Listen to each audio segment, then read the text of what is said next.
Hi, welcome to NBTV, bite-sized bits to take your business grow, and as promised, part 2 of my post-Heston lunch episode. So I talked last week about how simple things done well look good, and that underpins really the offering at that restaurant. But of course, commercially, it's a huge success.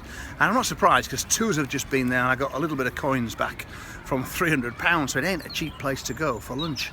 And what's even more interesting is how, since I first came here, because 4 years ago now, just after it had opened, the prices have kept going up. And the thing about prices going up, it does a couple of things. First of all, there is a little bit of supply and demand here. If you want to come, you do have to book ahead of time. It gets full, and it's a popular place to go. One of the reasons it's popular is because it is seen as being a little bit difficult to get in, and that all supports the price going up. But the really key thing is that when you're charging premium prices, you have more money to play with to deliver the premium service. And this is where so many business owners go wrong, because they don't charge enough to enable them to do the things that will keep the customers coming back.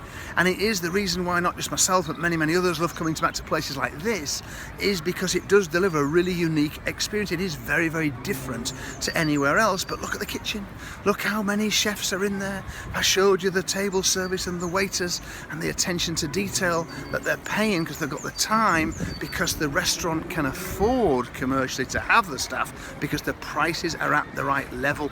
And I'd just like to challenge you today to have a little think about your prices in the context of where you want your business to be. Is there enough commercial scope in your coffers based on what's coming in to allow you to do the things that you know you need to do in order to stand out and be remarkable? Again, it's all part of this whole customer journey that we're talking about at the moment. That course on the 8th of May coming up very soon. There's still a couple of places left on there if you want to come. Because I tell you now, David Costa at Flowers Unlimited ain't the cheapest florist in the country. He's a little bit of a Heston in his own world, and you could be too. And that's why this has been a bite-sized bit. Normal service will be resumed 7 days from now. I'll see you then. Bye-bye.